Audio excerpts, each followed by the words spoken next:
Hello students, आज हम पढ़ने वाले हैं दुर्खिम की सामाजिक तथ्य की अवधारणा को।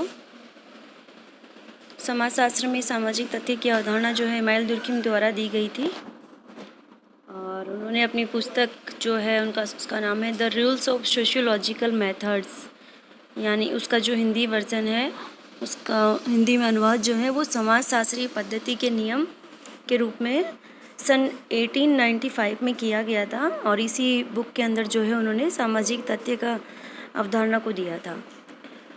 तो देखिए, दुर्खिम को आवश्यकता क्यों पड़ी कि उन्होंने सामाजिक तथ्य की ओर सबका ध्यान खींचा। उन्होंने सामाजिक तथ्यों को समाजशास्त्र में इतना महत्वपूर्ण घटक माना है। वो क्यों माना है?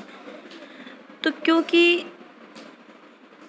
इनसे पहले भी जो काम्ट थे, अगस्त काम्टे और हर्बर्ट स्पेंसर थे, इनका मानना इमानुएल दुर्खिम का विचार जो है उनके बिल्कुल विपरीत था।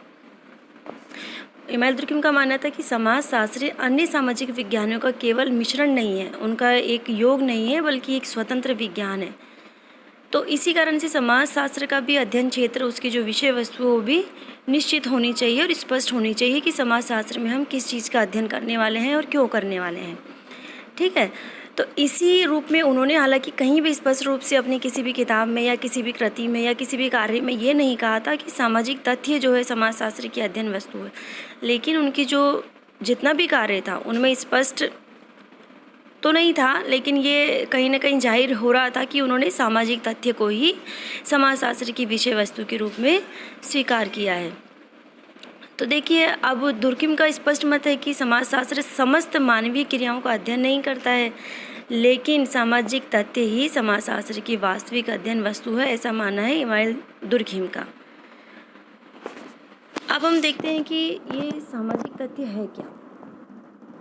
सामाजिक तथ्य हम कहेंगे किसे? तो दुर्खिम ने इसकी कई जगह जो है अलग अलग परिभाषाएं दी हैं, इसको समझाया है काफ़ी अच्छे से। तो सबसे पहली जो है उन्होंने डेफिनेशन दी थी, सामाजिक तथ्य जो है व्यवहार, अनुभव या क्रिया का वह पक्ष है जिसका निरीक्षण वस्तुनिष्ठ रूप में संभव है और जो व्यक्ति को एक विशेष रूप से व्यवहार करने को बाध्य करता है। अब इस बात से बिल्कुल क्लियर है कि कोई भी व्यवहार या विचार, अनुभव या क्रिया या कार्य जो कि सामाजिक जीवन से संबंधित है, सामाजिक तथ्य ही माना जाएगा। लेकिन शर्त यह है कि उस विचार, उस अनुभव या क्रिया का वास्तविक रूप में हम उसको देख सकें, उसका परीक्षण जैसे कि अन्य विज्ञानों में करते हैं, भौतिक विज्ञान में या किसी भी अन्य विज्ञान में करते हैं, उसी तरह से इन विचारों, अनुभव या क्रिया का जो है हम वास्तविक रूप से यदि निरीक्षण और परीक्षण कर सके तो तब ही उस कंडीशन में हम उसको सामाजिक तथ्य मानेंगे। अगर देखें तो इस रूप में अगर एक एग्जाम्पल लें हम, तो ईश्वर को सामाजिक तथ्य नहीं बोल सकते हैं क्योंकि वो वास्तविक रूप से निरीक्षण से परे है। और इसी तरह अगर देखें कि मन ही मन में सोचा गया कोई भी विचार जो है सामाजिक तथ्य की श्रेणी में नहीं आएगा, क्योंकि उसको भी वास्तविक रूप में देखना और उसका परीक्षण करना संभव नहीं है।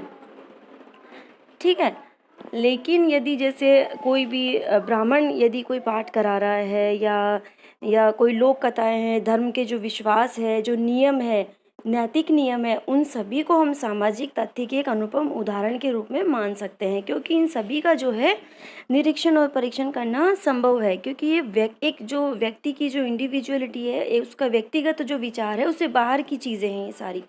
इमानुएल दुर्खिम ने ये कहा है कि सामाजिक तथ्य जो है व्यक्ति से बाहर की चीज़ होती है। सामाजिक तथ्य एक ऐसा विचार है, एक ऐसी वस्तु है जो कि व्यक्ति से बाहर की होती है, वो सभी के लिए होती है, पूरे समाज के द्वारा जो है स्वीकृत होती है, उसी को हम सामाजिक तथ्य कहेंगे। और ये सामाजिक तथ्य वे हैं जो कि व्यक्ति पे बाहरी दबाव बना सकते हैं। ठीक है, तो और एक अन्य रूप में यदि हम इमानुएल दुर्खिम ने जो इसकी परिभाषा दी है, उन्होंने क्या कहा है कि सामाजिक तथ्य जो है कार्य करने, सोचने या अनुभव करने के वे तरीके हैं जिनमें व्यक्तिगत चेतना से बाहर भी अस्तित्व को बनाए रखने की उल्लेखनीय विशेषता होती है। जैसे अभी अपन बात कर ही रहे थे कि व्यक्ति से बाहर की चीज़ होती है सामाजिक तथ्य। फॉर एग्जाम्पल, जैसे जब विद्यार्थी, कोई भी स्टूडेंट है स्कूल में या कॉलेज में एजुकेशन के लिए आता है, तो पहले से ही, जब वो स्कूल या कॉलेज में नहीं आता है, उससे पहले से ही उसकी ये सोच बन जाती है कि जो कुछ किताबों में लिखा है वो सही है, वो परम सत्य है, किताबों में हमेशा सही चीज़ ही लिखी होती है। यहाँ तक कि जो कुछ कागज़ पर लिखा है वह कागज़ भी जो है सरस्वती माता का स्वरूप है। विद्या को हम सरस्वती माता का रूप मानते हैं। और इसी तरह अगर देखें कि विवाह की एक इमेजिनेशन के साथ ही दुल्हन जो है सास ससुर उसके देवर मतलब जो भी है परिवार में उसके जो मेंबर होंगे उनके बारे में विचार करने लगती है, तो ये संपूर्ण सोच या विचार भी हम सामाजिक तथ्य की श्रेणी में रखेंगे।